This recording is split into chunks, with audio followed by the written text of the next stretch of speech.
All right, guys, welcome to the last guest speak of the evening or afternoon or whatever it is. It's just one big day, one big blur for me. So I'm very, very fortunate to bring this great man to you today. Matty, first of all, welcome, mate. Thanks, Dan. How you going? Tell us a little bit about your landscape design company, great man. Sure. Budling Design was formed in 2013. So I studied landscape architecture at RMIT in the late 90s.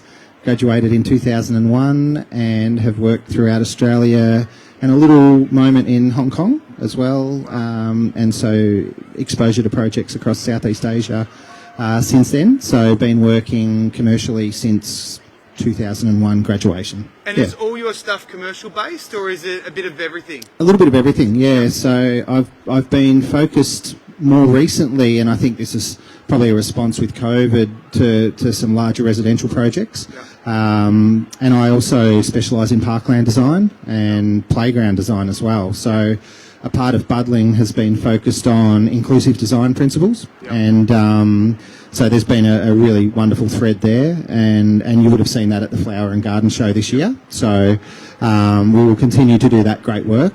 Can I, while I've got you there, yeah. I love the way that with all the sort of landscape and sort of creative play and things like that, in play centres and in play areas and stuff like that, it really went backwards for a bit there for a couple of years ago, and it Absolutely. was all safety and you know, make sure there's nothing trip hazard, blah blah blah. It's changed a lot now. Absolutely, yeah. Talk to the people a bit about that and how amazing it is that we've actually switched on and used our common sense in that situation. Yeah, I think there's been great learning in terms of cognitive development and social interaction through nature-based play. I think we're all quite aware now of the benefits of being in nature, experiencing seasonality, and the social development skills that brings. If you look at the kindergarten model in say Denmark or the Scandinavian countries, amazing. They basically back to nature is part of their curriculum, and their kindergarten structure is based around nature-based play and being part of season and all of the benefits that brings. So the other layer of it too is the sensory development that brings for a range of children. So more nature-based play in lieu of structured proprietary play, and we were seeing a lot of that. And let's use sort of the type of product you might see at a McDonald's, where it's quite prescribed, it's very risk averse.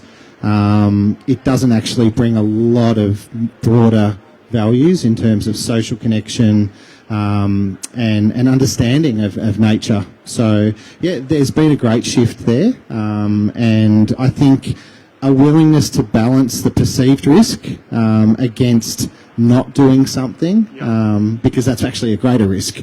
And so, it's been great. There's, in fact, City of Melbourne have done a really wonderful nature-based playscape near the Children's Hospital in Carlton, where if you look at the detailing, it actually is non-compliant.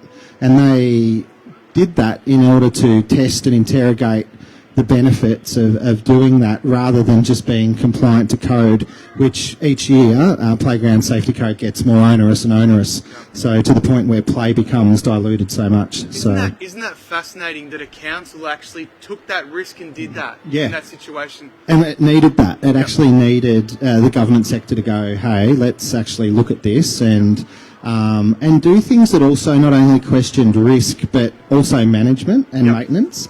So quite often we'll get a great design will get diluted a lot in the public realm because of the perceived cost of asset management.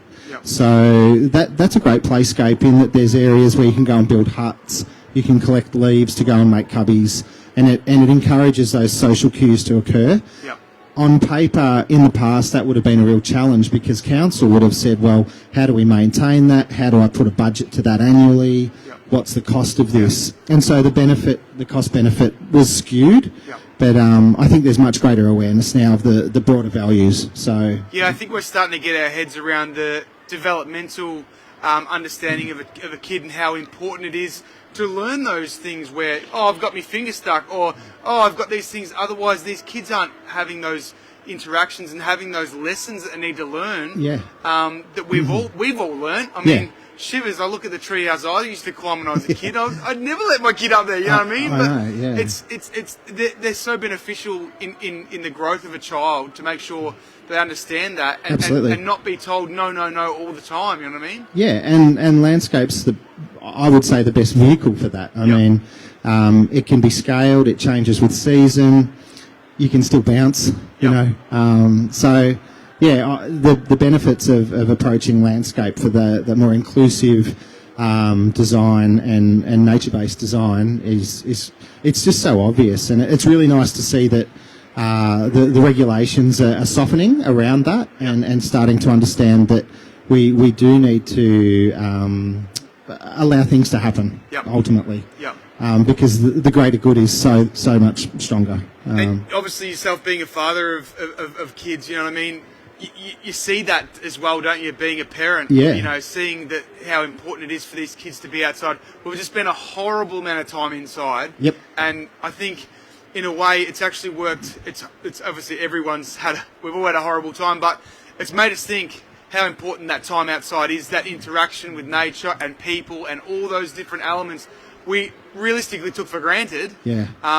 It's so important, isn't it? And obviously, landscaping and that natural environment is that place where we have those interactions, isn't it? Yeah, absolutely. And I think we all know well that even, you know, regardless of the sort of post-COVID recovery that we're all going through and learning social cues and social interaction again after 2 years of really being limited, particularly in Victoria, you know, where these things are becoming really, really important to also start to tackle things like loneliness and the loneliness epidemic, which is a huge part of a global issue now. Landscape, again, as a vehicle to start to look at how we can bring people together. It's becoming really, really important. So I think what's exciting right now about landscape, and this is very much a kind of more, I suppose, a public realm response, but equally residential, and we saw that in COVID because landscape designers and landscape construction had never been busier, which was one of the ironies of COVID was that the landscape industry was thriving.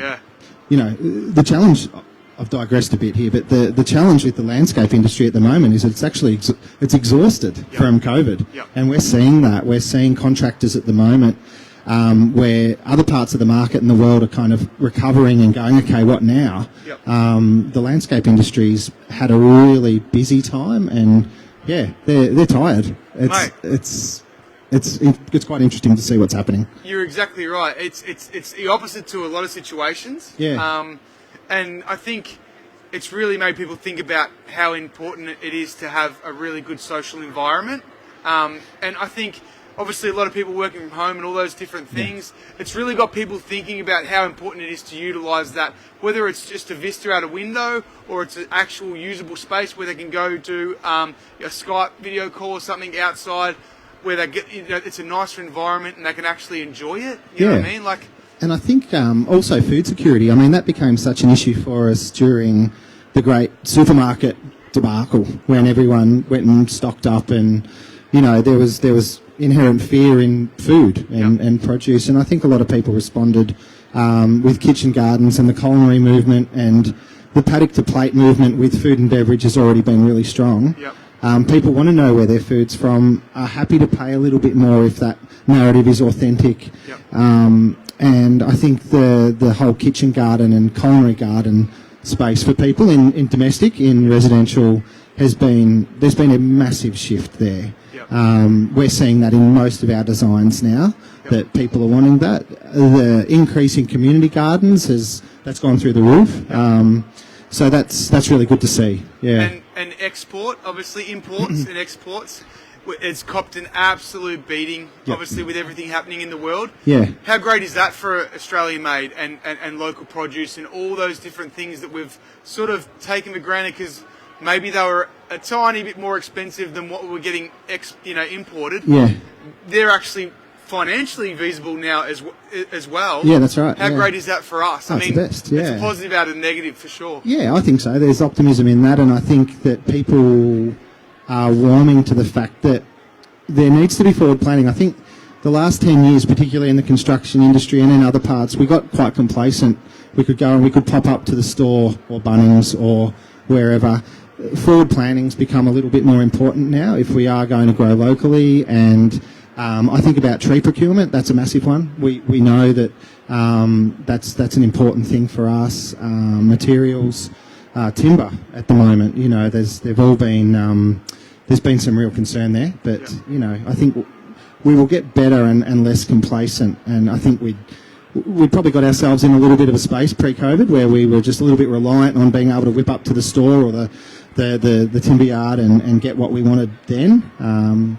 There'll be a shift there because you just have to be so much, your project management now moving forward has to be so much better. Yeah, absolutely. And from an industry point of view, I know the nurseries,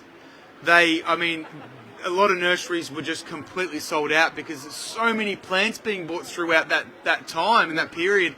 I know all the wholesale ones were really struggling. Yep. Retail was slim. You know what I mean? Like, absolutely, yeah. And it goes to show, like people understand. People are getting the message across that you know, we want to start having those beautiful sort of vistas and outlooks and things like trees. Like just trying to teach people how important a tree is in a landscape. You know what I mean? Like. So beneficial, you know. That's been, in my role in landscape architecture, probably the biggest shift in the last 5 years is the valuation placed on urban trees. Yep. So if you look at most local government areas now, they're looking at a target of 30% tree canopy by and large. If you look at an area like Wyndham, at the moment, they've got it varies between 5 and 14% canopy coverage across Wyndham. So City of Wyndham being the largest fastest growing municipality in Australia. Yep. So to achieve a target of 30% or doubling in the next 10 to 15 years, it's really aspirational. But what it shows you is the valuation now put on urban trees in terms of urban heat island reduction, cooling, carbon value, health and wellness. Reduction of costs associated with heating and cooling for buildings, and then all those other, like the wellness we spoke of earlier. So trees are now moving into what's being titled more of a green infrastructure play, and so the valuation on trees is far greater than what it used to be. And so what we're seeing, and if you look at the example of a growth corridor, I'll use Wyndham, where we see greenfield development, where we will grow our trees over in the lovely, stunning soils of the southeast, and then we'll go and put them in the reactive clay of Wyndham and go, you know, good luck kind of thing. There's a real shift there as well. So that's not happening. There's changing methods of planting. Acclimatisation of different types of trees is now happening. So we're going to see a real change in the type of tree that we'll see, particularly in those corridors where we have the basaltic clays in the north and the west. Melbourne's very interesting, isn't it? Yeah. There is so many different soil types within Melbourne. You know what I mean? Like you said, you go up to sort of, you go to the east, you go up to, you know, sort of the Mount Dandenongs, you get that red clay soil, that beautiful stuff that so many nurseries up there just killing it. Yeah. And then you've got like, you know, then there's areas where you've got just plains because it's all volcanic, you know, Colac style rock, and it's, you can't grow much. And then you go to the Bayside, it's all sandy. Like there's just so much variation in soil in Melbourne. Absolutely, and you look at and it goes down the coast as well. One of the funny things about the coast is that everyone assumes the coastal landscapes are all going to be really sandy, free draining soils. Can plant basically anything from Western Australia with all the colour. And the fact is, that belt of clay runs all the way through. If we use Surf Coast Shire, for example, where I live, there are parts of that in Torquay that are sandy and really free-draining soils. And then you'll move into Janjuk, the next suburb, and it is the same belt of reactive P-class soil, heavy clay that you see run through all of the west. So within a kilometre, you switch completely different geology, drainage profile, and therefore landscape performance. Yeah, I've got a mate, Chris Keys. I don't know if you know Chris. No, I don't know Chris. So Chris used to own Landscape Plus. Okay, yep. He sold it, and now he runs this recycled soil company. Okay. And he does, obviously, that's the new thing. He is so busy. Yeah. You know, it's just him and a guy for an excavator, and they go all over the place just trying to condition soil Yep. and do it. And it's a huge business, isn't it? Massive. Massive. Yeah, soil amelioration's massive, and it's a big thing for us as well, because our clients now becoming they're so much more educated, informed, and their expectations have grown profoundly. Yep. I'm working on a big residential project at Eastern View, sort of between Aries Inlet and Lawn at the moment. Yep. Same clay belt, frontline coastal, so you've got the Southern Ocean. I think, you know, the next stop's Antarctica, so it's as raw as it gets. And yet client expectation is to have seasonality, is to have flowering plants, Yeah, wow. and we can do that. Yep. But soil amelioration is a big part of it. Yeah, so, absolutely. and also another part of it is how we nitrify the soil through plants. So at the moment on that project, we're planting a lot of bottle brush, Yep. a lot of callistemons, because it is boggy soil, but because they grow so quickly, we'll get 3 years growth out of them. In that time, they will operate as a shelter belt to that frontline coastal, Wow. in which time all of those other plants that would be a little bit more susceptible to that environment can start to grow, take root, and then those bottle brush will die back and nitrify the soil. So there's this loop. So to educate the client that you're planting something to die is really important in that type of setting, because it's actually it's a part of the performance of that space. We're very lucky in the situation that we live in a day and age where we have different species of plants, but there's so many different varieties within that species. There's so many different grafts, so many different type of plants. Yeah. So we do have that variety to incorporate different flower and different sort of, you know, colour in that situation. Yeah. I mean, I just feel like we take that for granted so much. You know what I mean? Like, Absolutely. There's so many different species out there where, it might not work if it's one species, but if you actually find another species, you can still get that flower in that same plant. Oh, absolutely. And then how we also, like on this exact project, we have the frontline coastal area that brings a specific palette.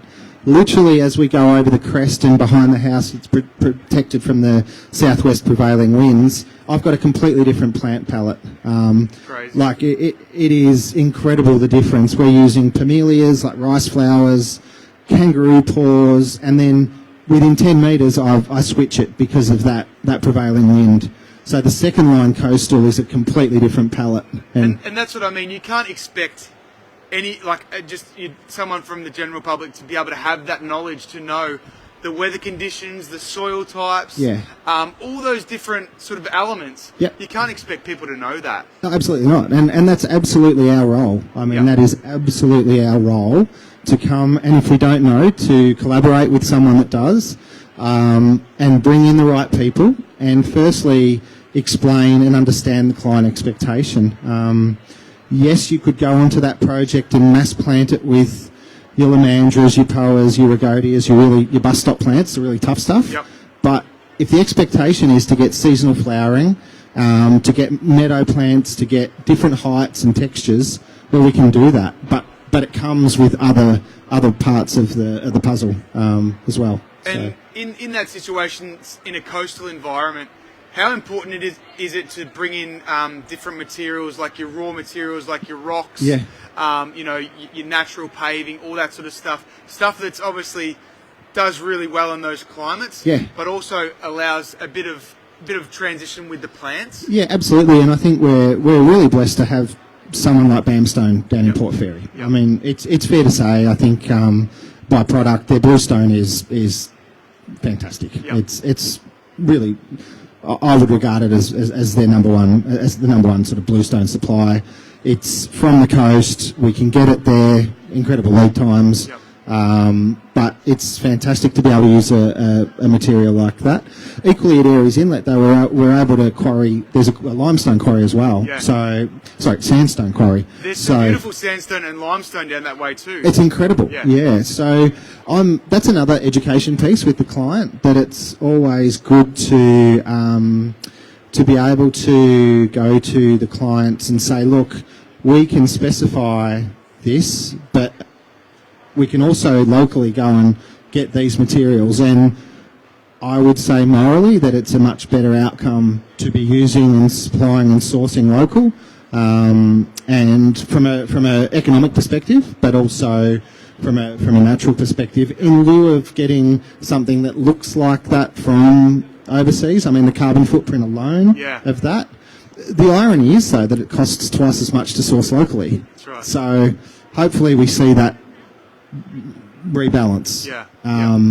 That's the hope. But I find when you're running a cost plan, I'm really upfront with clients at the start to say that the proportion of spend, if we want to do this not correctly but locally, we will see a vast proportion of our cost plan attributed to that. Yep. Is that okay? Yep. How does that sit? Quite often I'll then sit down and hand draw. I still hand draw, and try and explain what that looks like spatially. So if we're going to spend 40% of our cost on local materials in lieu of 20% that comes from, let's say, China, then what does that mean? What does that look like spatially? What's the impact on my design? Their design, I mean, by saying that. So I think it's important for landscape architects, landscape designers, landscape contractors, the industry to have that knowledge and to be able to express that. Well, the one thing I've loved about obviously having all you guys on as guests and everything, everyone's very upfront and they're very honest with their clients straight away. Yeah. I can't tell you how important that is from a client point of view to have someone who's a designer that is brutally upfront about costing, about staging, about the materials involved and the process before they get too deep into the situation where it's a design or construct. Yeah. It's massive, isn't it? Oh, it's everything, absolutely. And I think compounding that has been the cost of materials. We've seen a 25% increase in the cost of timber and steel in 6 months. It's ridiculous. It's and crazy. So the communication, like anything, having really clear conversations about cost but cost against proportion of spend. So I think that's what's really important, that we can have that language. We can run a cost plan that's really clear to say, okay, well here's our budget. Here's a percentage of spend against this. Do we need to make adjustments? It's everything. It's equally a part of the design process. Yep. It's on par with the actual design outcome. Yeah, so, absolutely. Yeah. Lovely. And Matty, obviously you live down that way. Yep. I mean, the coast is your thing and you do amazing things in the coast. You obviously do a lot of work that's not necessarily coastal based, like as you come into Melbourne and things like that. Yeah.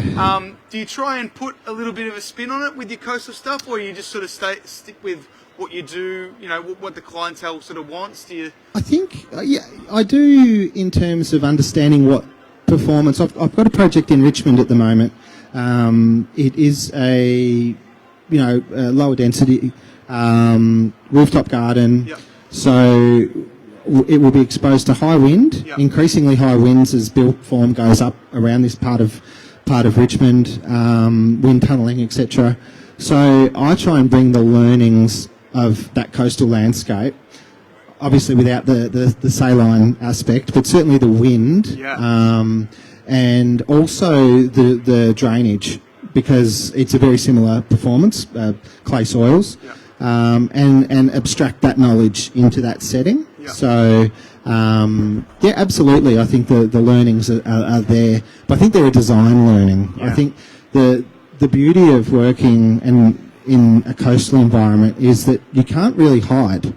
There's no, if you've got a project that's abutting the Southern Ocean, it's as raw as it gets, and we've seen that this winter. Like, it has been an incredibly dynamic landscape to work in. I think that the performance, if we can achieve great performance, seasonality in that landscape, then it's fair to assume that we can bring that into somewhere in Melbourne that might be a little bit more protected. Yeah. And when you're speaking to clients about the things you do, and obviously at the start, I find this sometimes, like,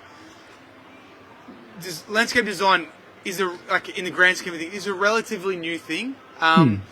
Once you sort of go through the costs and the client starts to understand your knowledge, understand the process of the design. Yeah. I think a lot of the time people really start to understand, oh, okay, now I understand what I'm paying for. Like, I understand, I all these things that I had no idea about. Yeah. Matt's explaining those things, and he's thinking about things while we're talking. Yeah. It's really beneficial, isn't it? It's huge, and I think the value, again, back to that point of value that we've spoken about, the increased value of landscape for people, it's been incredible in the past 5 years. And so I think what comes with that is an education that it's not just an appendage to the building, or it's not something that, yes, if you've just done a new build, your builder can go and organise for you, but I think people now, their expectation is greater by and large, and that their aspiration for their landscape to wear multiple hats, something that is passive but something that can provide an active role as well, something that is seasonal, it may be culinary. Our landscapes generally now have to wear multiple hats. So in order to achieve that, you need an expert. You need someone who knows how to achieve that for you. Someone like yourself who's very much around a coastal garden. Yeah. What are some of the things that you see often that people might make as a mistake in a DIY situation with a coastal garden? I think, well, firstly, that everything's sand, and because it's not, so that's a big mistake. So that's number one. I think if you look at the way that wind pruning occurs down the coast, if you look at Moona landscapes, so all the melaleuca and all the tea trees, typically 3 to 4 metres, and they will stay at that height. There's a reason for that, and that's where that landscape performs at its best. And of course, the under canopy and the understory that you get there, that's where you get all of the beauty as well. So appropriating a different type of landscape down the coast is a real challenge. To go and bring in a formal garden with box hedge and I'll try and go, hydrangeas and all of these things. There are places where that will work in a coastal landscape, but it's a different performance requirement. So, and then I think another part, so definitely the wind, definitely the soil, the height, the expectation of trees, both at install and at establishment. Absolutely, we know the she oaks, the banksias, Norfolk Island pines, your araucarias, they're all going to grow and be large trees. But by and large, most trees in that coastal landscape will only grow to a certain height, again because of wind pruning. So the grandeur of trees and the expectation needs to be really clear and understood. Equally, the size of planting, the performance of a tree going in at 50 litre stock, so 1.5 to 1.8, against going and paying huge money to put a 400 litre tree in, that tree is going to go into insane stress. So there's an education piece. Certainly the feature becomes really important. A lot of clients and designers want to have the big hero tree in the middle. In a coastal landscape, that's not always the best outcome. And so there's that notion of time. How willing and accepting is the client to understand that this will take time? And that's also the beauty of being involved in landscape, is that we don't ever really finish. We set up a structure and a palette and a suite of systems, and then off it goes. So I think that's important, and that's an important message in a coastal landscape as well. Because I feel like it creates a bit of an ecosystem, doesn't it? Absolutely, your big trees then become a bit of shelter for your smaller stuff that's underneath. There's a proper system involved, isn't it? Completely. And there's a scale to that too, that there's some of the smaller orchids and some of the smaller daisies that, like, there's an intimacy with that as well that you can create. So I think that's really exciting when you start to tier, this is in any garden, but I think you can really get that richness in coastal gardens as well, by setting up those shelter belts that we spoke of, understanding that not everything's going to be a grand tree, and that's okay. and setting up those buffers from prevailing wind, but also celebrating that prevailing wind. Yeah. That is what it is. Right. So here's what we can achieve. Yeah.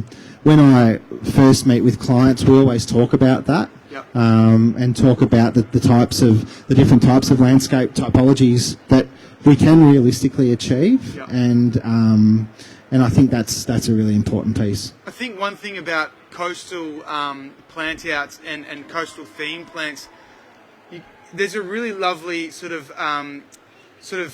vast range of natives that are also great for in situations like bird attracting and things like that. Those Banksias and those callistemon and all those beautiful sort of style plants.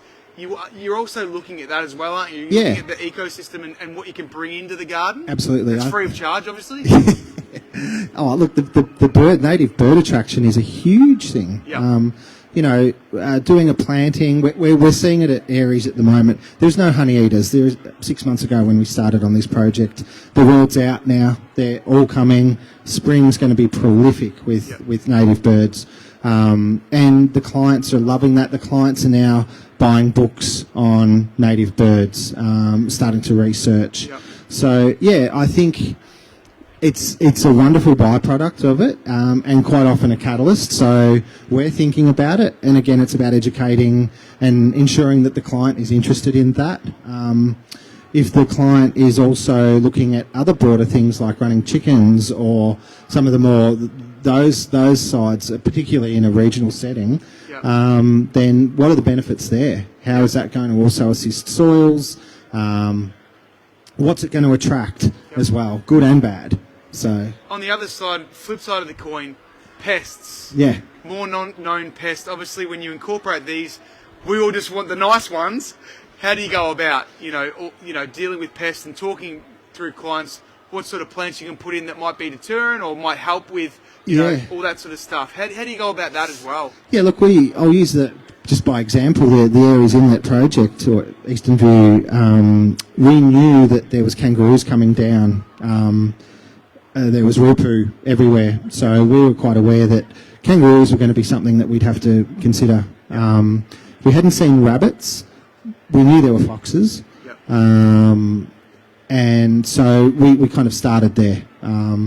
We knew what plants would work just by previous experience. There were a few that we weren't sure of. Yep. We did a pilot planting.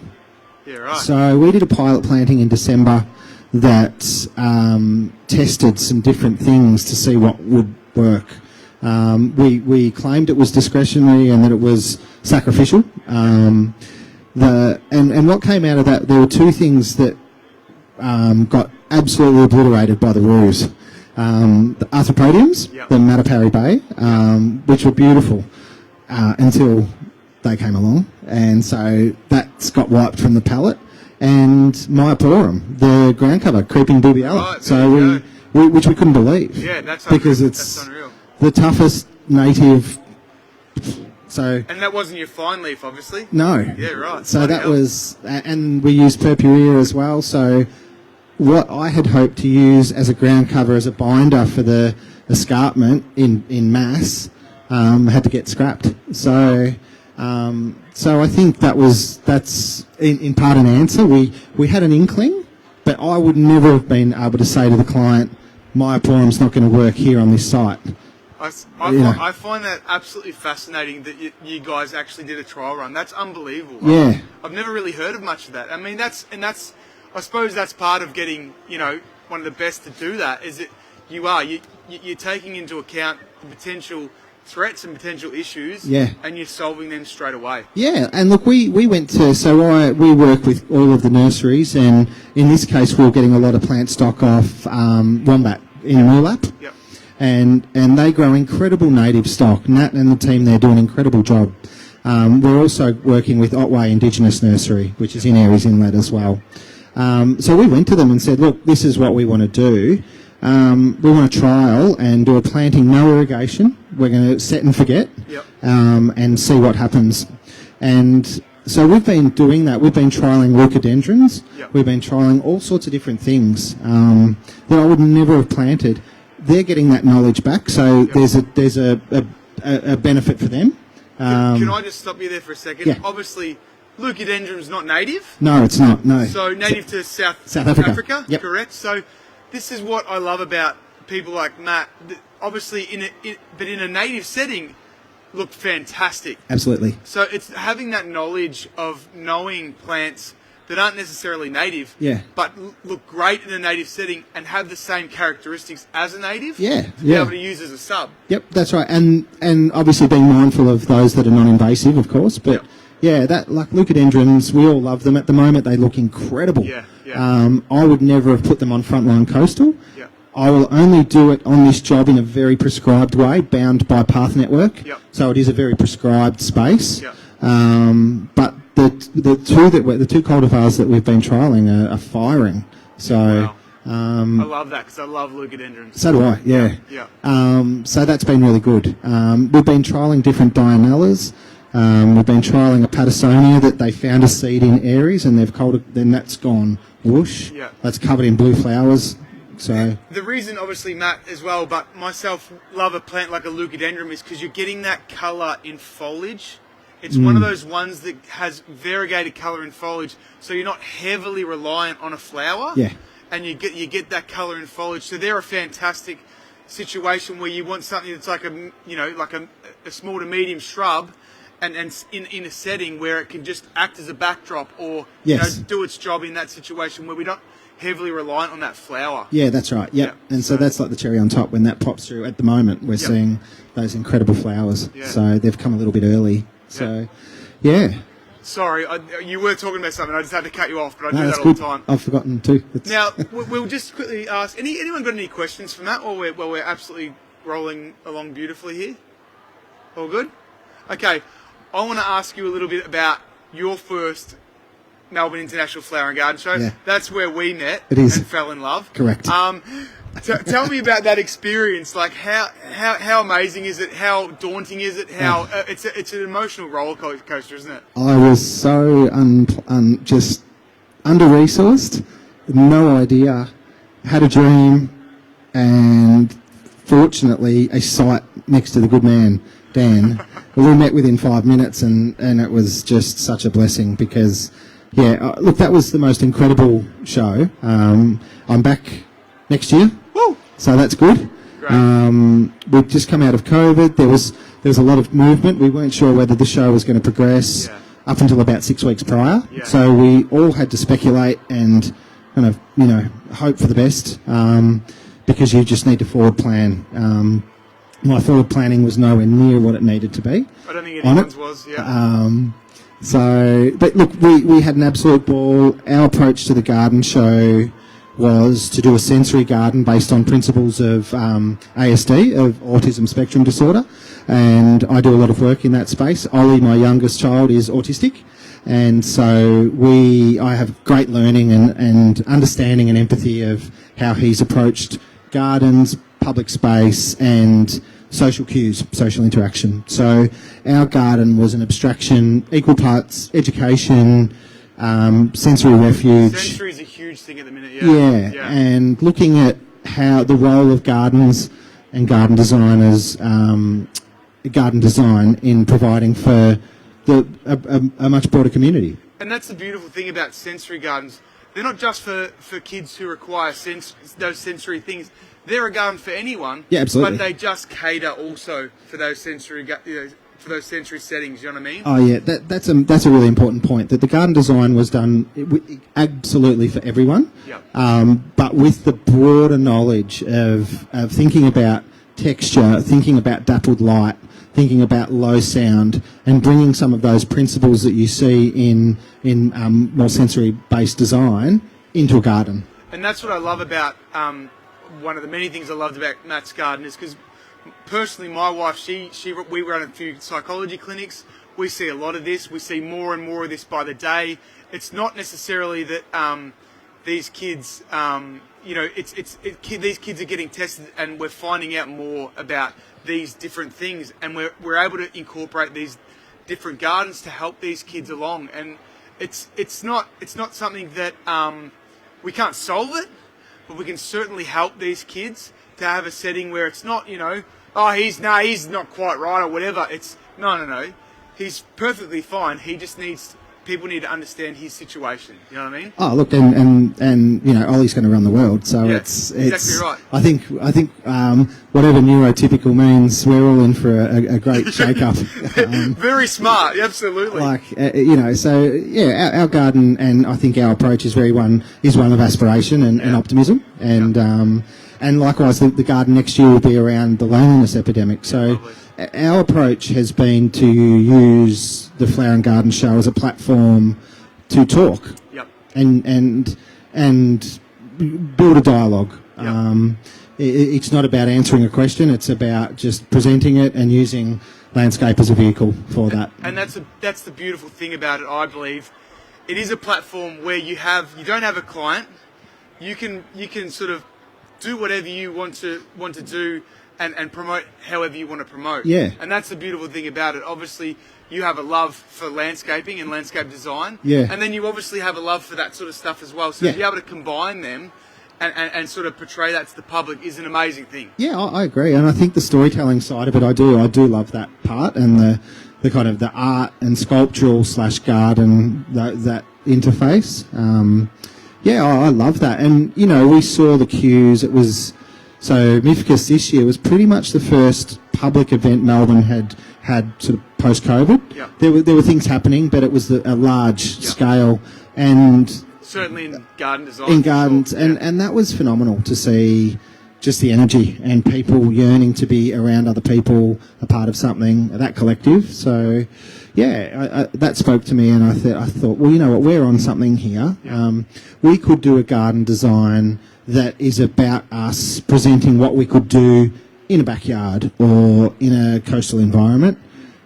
For me personally, I think the platform is so great that it needs, from our perspective, to perhaps take on a broader role. Yeah. And that's our approach. And that's just us. That's the beauty of the show, that you can walk around that show and see the best garden design in Australia. Yeah.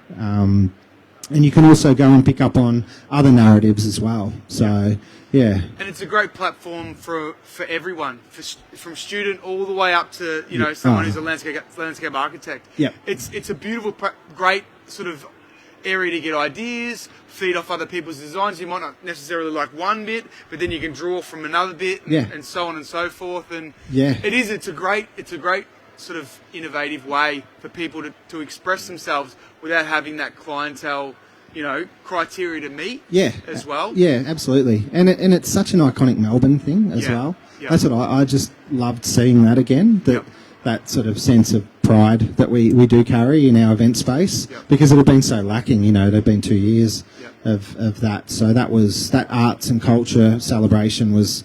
yeah, pretty special. So now, Matt, do you obviously you do a lot of work, you know, residential, probably some domestic and obviously commercial as well. But do you ever just do have like sort of consultation based stuff, or just, you know, plant related things where you can just, you know, you come out for consultation and just feed people through the process of what they need to look at? Yeah, I do. I mean, it's definitely a part of what we do. We can come in, do some consultation, do a mud map, put some ideas down and leave it there. Our preference obviously is to see a project through. There's no doubt about that. I don't carry a group of contractors per se, so my role is to then go, as a landscape architect, is to tender those works out, or to go, look, I think we really need to go and speak with this particular group of contractors. They're the most appropriate by scale, complexity, X, Y, and Z, and I can pull that team together. So that's how it works. But absolutely, that's where it all starts. Yeah, fantastic. So. Any questions we've got while Matty's just kicking goals over here? No. Well, mate, and next year, obviously, you talked a little bit about your MIFCUS thing. How much planning's involved in that? Have you picked a site? Have you done all that sort of stuff yet? I'm down to 2 sites. 2 sites? Yeah. Nice. So there's 2 I love. Because what people don't quite understand sometimes is we can't penetrate the ground at Melbourne Carlton Gardens. So there's an element of logistical nightmare that's involved in actually having this beautiful garden sit above the ground from a structural point of view, and all those different elements. So and what you try and the design speaks to the site. So you'll come up with an idea in the office studio, and then you'll go to site and realise that the access to the exhibition buildings is suddenly so strong, or the light that's getting through those elms at 2 o'clock is... And so your design morphs, and then we're quite limited by what we can do in terms of subsurface, and the TPZ, or the tree protection zone around all of the trees there, is profound. Like it's a big offset, and rightly so. We need to ensure those trees stay there forever. So you're trying to leverage the benefits of these trees and this canopy, but you actually end up pushed quite a way out. So there's a lot to it. Yeah. There's a lot of massaging and finesse and that's why it's important to take your time when you pick your site. Absolutely, yeah, you've got a lot of sloping land as well. Yep. You've got to take everything into account. And my designs, I like to welcome people to walk through them. Yep. So that brings with it need for DDA access, so wheelchair access, appropriate grades, trip, and it also brings a different level of finish that I bring because we've got 100,000 people that are going to walk through. Yeah. So it's got to be robust. Yep. So yeah. Absolutely. And just while we're on that, obviously talking about sites and thinking about all the different elements around the site, like how important is it to think outside the square when you're dealing with a client and their surrounds? Yeah. Oh, look, that's everything as well. I think that's the first thing we need to do is go to site. I mean, we all carry our own bias from a design perspective, our own knowledge. We need to be influenced by site. Yeah. So that's the first thing that you do, period. That's kind of 101. You need to understand the lay of the land. You need to understand how shade and shadow and wind works. Drainage, obviously, critical to understand then plant performance. But then there's also and I don't know how you capture it, but the spirituality of place. The genus loci is what it's referred to in sort of architectural terms, but that sense of place, which is non-tangible. It's hard I don't think you'll see it on a spreadsheet. It's very hard to put on a cost plan, but it's that sense of place, and there's the energy that it carries, and you need to do that. You need to go to site at different times of day and understand that. So the Aries Inlet site, for example, we stayed 2 days before we started designing. Wow. And I was very fortunate on that project. An incredible client that appreciated what I was saying with that, but I wanted to understand just the wind, the sun, sunrise and sunset. When you're looking at a site that you can see Lawn Point and you can see the lighthouse, again, there's no hiding. So the exposure. So I think it's really important to understand that. And it's scaled. I've done the same thing. I didn't stay 2 days in the Richmond project, but I went there, I understood it, we walked it. I could understand the dappled light. I could understand what was happening with the magnolia next door, that what was going to happen in spring when that was covered in bud after a winter of rain that we've had. So those things all start to play. Matty, I've always found with what I do, when I started landscaping and I was in the classroom, all the guys, they were all sort of going in a certain direction. They all, played footy, and they all knew each other because they used to play footy against each other. That was never me. Yeah. And I look at someone, I look at someone like yourself who's a mad keen surfer. I'm just trying to think, but you're this amazing landscape architect. I mean, do you know anyone else who surfs and is a landscape architect like yourself at all? There's a couple of us. Oh, there you go. There's a few. Blow me away. Yeah, no, but not many. No. But yeah, I mean, it's interesting. Like the landscape industry has been very, a lot of building, a lot of the sort of hard landscape works has been a big focus. But I think that's shifting quite a lot. Of course, horticulture will always play a big role, but it may have been more selective in projects in the past. Yeah. But I think now client expectation is that, yes, you can work up and understand how to do retaining wall, understand grading and drainage, but you also need to have really good plant knowledge. Yeah. And you've also got to be able to talk about the different types of spatial programs that I, as a client, require. I want to be able to experience these things, and you need to be able to abstract that from idea to concept to detailed design documentation to delivery, and all within a sound knowledge of cost. Yeah. So, the role has definitely broadened, and I think we're seeing that's client driven now. Yeah. So, yeah. Are you sort of blown away by? I mean, say in the last 15 years, the way this industry's changed in the last. It's incredible. From a 100-year point of view. Yeah. Those 15 years, the amount of change in this industry Yeah. is unbelievable, isn't it? It's huge, and particularly in Australia. I mean, I mentioned at the start I'd worked on projects in Hong Kong, where landscape architecture was and is still highly revered. The role that the landscape architect played in terms of the food chain of sort of delivery was right up the top. Yeah. And that's changed a lot in Australia. Landscape architects now are playing a pivotal role at decision making and site planning and city planning, whereas 15 years ago it was much lower in the kind of the supply chain and the role and the expectation. So it's fantastic. How important is it from a landscape designer or a landscape architect's point of view to be able to have those trips where you go overseas and you seek that inspiration, you look at different things that people are doing? Hugely important. I think. Can you claim that on tax? Oh, look, I don't know. There's art and science. I don't know. Maybe not those beers. Look, it's an incredible thing to do. I did the last study tour I did, which was through Europe, and we went through Singapore. Was so incredible. A Gardens by the Bay project in Singapore. Like, it's just insane what that's doing in terms of just amenities, civic pride, but also playing a huge ecological role. The water bodies adjacent to that now form 10% of Singapore's potable water supply.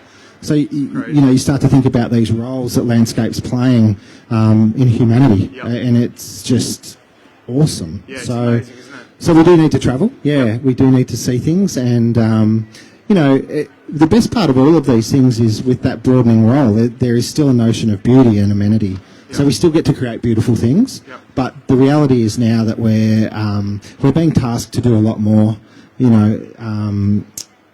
Trees is a really obvious one.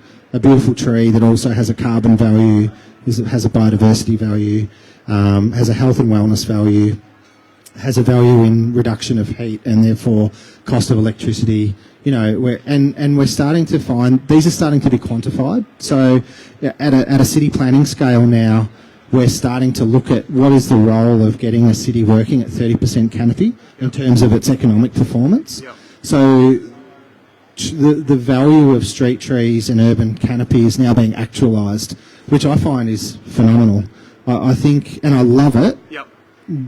What the interesting part of this is what I spoke about, the spirituality of landscape and how that some things may never be put on a spreadsheet, and I'm okay with that. That's okay. It's an interesting one. But it's funny. Like, I always look at how nature's sort of fighting back. You go up. I don't know if you guys know, but you go up Doncaster Road from Eastlink, and there's all these massive ukes in the middle of the road on Doncaster Road, and it's the curbing's a metre wide. And you get there and you're in the wrong lane and you're doing these ones over the bumps because the trees are just taking off, you know what I mean? They're on. And I mean, you sort of think to yourself, oh, bloody hell, trees, but it's not the trees' fault, you know what I mean? Like, trees were there first, So it's just interesting, like, the way we perceive those sort of things, because the trees are just doing what they're meant to do. Yet it's the road that's there that's the real problem, you know what I mean? So the discussion then is around getting the right people and groups at the table at the start to actually look at those values. By example, on Ballarat Road at the moment there is MAR, Melbourne Airport Rail, which will be a game-changing piece for Sunshine, Albion Quarter, and I'm doing some advisory work there because there's an overpass where there is a lemon-scented gums, Citridoras, and they have become kind of sacred ground. And so all this decision-making around Melbourne's growth and, Sunshine becoming a primary precinct, and there are a dozen lemon-scented gums at the table. Yep. and I love it. Yep. Like it, and it's phenomenal that That's is great. a part of that that discussion. So Especially in an area where it's very hard to get established trees to take off Yeah. really well. yeah, So obviously that's got a massive role to do in it, because you know if you cut them down and try and replant them, it's going to be hard to get them really thriving. oh, absolutely. And to your point about the growth of the industry, 15 years ago that wouldn't have even been a discussion piece. They would have just been part of the infrastructure rollout. Now they are part of the infrastructure rollout, but it's a different type of it's a green infrastructure play. Yep. So yeah, it's phenomenal that that's happening. So I do a little bit of professional practice at RMIT and in the School of Architecture, and I spoke about a month ago, and I just said, wow, I mean, students, you've chosen your timing impeccably. Because when I finished in 2001, the discussions being held at government level, at state government level, were quite different. So yeah, their timing's impeccable for graduating. I struggle with government on a few different angles. Obviously, environmental. I feel like there's not enough knowledge in regards to environmental. I feel like they're getting there now, but the other one is obviously mental, psychological. It's two areas that in the past we've sort of ignored a bit, and it's really nice to see those starting to come to the top as well. Yeah, for sure. Because they're huge parts of our sort of social setup. Obviously, you're part of both. It must be a nice feeling to be able to do that. Yeah. And have that power and help that push. Yeah, absolutely. I think, and that probably goes back to the point of how do you understand and place valuation on something, and to actualise it, to monetise it, Yep. right or wrong, Yep. is actually quite a powerful way to look at something and start to counter those different benefits. Yeah. So I think seeing that happen in landscape, and it's sort of referred to as natural capital, is actually an important piece that has to happen so that we do see that come to the decision making, rather than being discretionary or greenwash, or it's a nice have, or it's just something that's pretty. It's giving it a little bit more clout, which is great.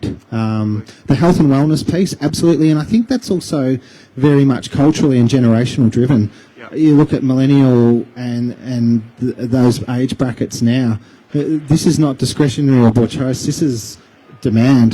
They are very forthright in what their expectations are, and so that will inform and government as well. So, but look, there is much work happening around climate resilience coming through the various peak bodies at the moment in the lead up to state election in November. Yeah. So it's quite good to see. Yeah, well, yeah, you know, but it's absolutely on the table now, which is wonderful. Yeah. Yeah, great. Yeah. Awesome. Anyone else got any questions for Matt before we wrap it up? Yeah, sure. Go for it. We live in Yarraville. Oh, We've yeah. got quite a small backyard, like 10 by 8 metres. Yes. And we've had a she oak in. We ended up getting it like native to the area. Yeah. Because it just drove us insane. Yeah. In a small backyard, just dropping. All the leaf drop. And Yeah. we've got 2 Aussie Terriers. And just Yeah. Anyway, we'd like a tree, and I've sort of been trying to look online about appropriate trees for a little yard. Yep. Yeah. I did come across, I think it was actually Brendan Moore, like at one of his dry spell gardens, and he talks about using like a snow gum. Yeah. Yep. So yeah. Are they like, Lovely. work down here? So the question, just for the people at home, the question is quite a tight backyard area. Yep. Had a tree, didn't really work, wasn't quite the right application. Yep. What sort of feature tree could we incorporate that's relatively native, that's quite nice? Obviously, you sort of thought about along the snow gum sort of. Yeah, the Flora, the little snowies. They look incredible in a copse, like in a cluster of 3. You'll get 2 to 3 metres out of them. I was born and bred in Williamstown. I know that, yeah, so I know the soil, I know Yarraville really well, and I did a copse of 3 little snowies in Williamstown, and they did work in that sort of reactive clay, horrible soil. So that would be an option. Another really, I'm trying to think of the Warner's Select, which is a it's just left my mind. It's a hedging plant. It'll come to me in a second. It's Waterhousia, and you might not like them. I'm using them at the moment, and the Warner's Select cultivar only gets to about 3 to 4 metres, and you can be quite brutal with it. I've actually planted it on a project of mine in Jan Jac just to box up it's about a 10 by 6 metre backyard. So they were very keen to have native bird attracting, clay soils, a little bit boggy actually, a little bit of drainage issue there, as you get with clay, but on a crossfall. They've gone really, really well. Another one. Yeah. Okay. Yeah.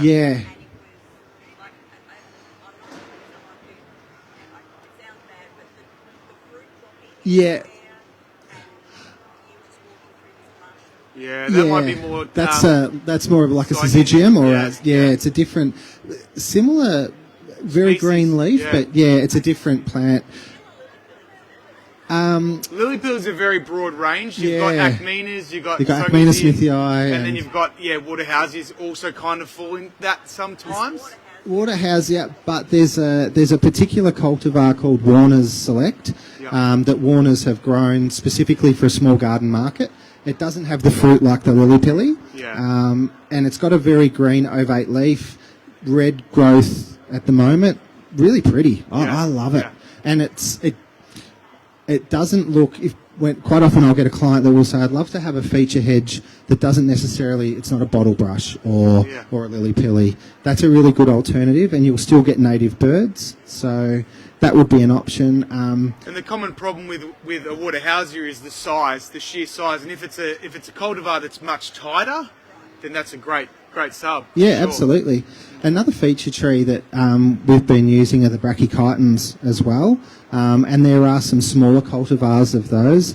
The Bella Pink is one that get to that sort of 3 to 5 metres, probably closer to 5. But they're an incredible option as well for a native tree. You get a huge floral display. Birds, the honeyeaters love them. Clay soils, poured. So, so there's lots of options, but Lovely, fantastic. Yes. Here in Frankston, there's 2 complexes of units. Yep. Right? So there's probably 6 or 8 units. There's a fence in the middle, right? Yep. And so there's a fence and a little bit of garden. And what seems to be growing there is a cotoneaster. Those ones, the cotoneaster. Yep. What can we replace that with that would grow? You don't want to get too wide. But cars go this side because the fence this side. Yeah. What could grow there? Yep. So repeat the question for the people in the live feed. Yeah. So the question is, we've got a very slim garden bed along a fence line, very narrow. Got something growing there already, but we're looking to maybe do something different that would work on that fence line. Go for it, Matty. Native? Yeah. Like there's When it gets super tight. Citrinus does. A couple of them do. They do die back. Depends on what sort of height you want it to go to. If you wanted, I'm trying to think of Woolly Bush's cultivar main name. It'll come to me. Sometimes in situations where it's significantly tight, you might have to go down the sort of avenue of having like a post and screen with something on, like a climber style situation with like you got your native Hardenbergias and things like that on a screen. That's really good in a really tight area. Beautiful. You go with like a Happy Wanderer that's got 2 colours in it is a great option. The other thing you can do is look at on those really tight spaces, is use an espalier. So use a tree that's been already espaliered, and they espaliate everything now. In fact, Marywood Nursery on the East Coast, they espalier everything from natives to grevilleas through to your pears and your fruiting trees as well. That's a really good option, and you can buy them established. Granted, they do come at a greater cost because of the amount of work to get that to happen. But espaliered trees are a really good way to do that and get multiple benefits as well. Yeah. Yeah, you get obviously a lot of espaliers with the fruit trees and things like that. Yeah, and the olives and whatnot. Yep. So great benefit from an edible point of view as well. Yeah. Yeah. And the native palette there is they're grafting and espaliating eucalypts now. A lot of grevilleas because you'll get that floral show as well. 100%, So yeah. Hopefully that's answered your question, mate. Lovely. I think that's about it, guys. Let's give Matt a massive round of applause. What a legend. Thank you. Thank you, great man, for coming in. Thanks, Dan. Appreciate it. Cheers. If you got any further questions for Matt, just make it relatively quick because he's got a massive drive home. I got a little present for you, mate. So. Oh, really? Yeah, give me one. Thanks.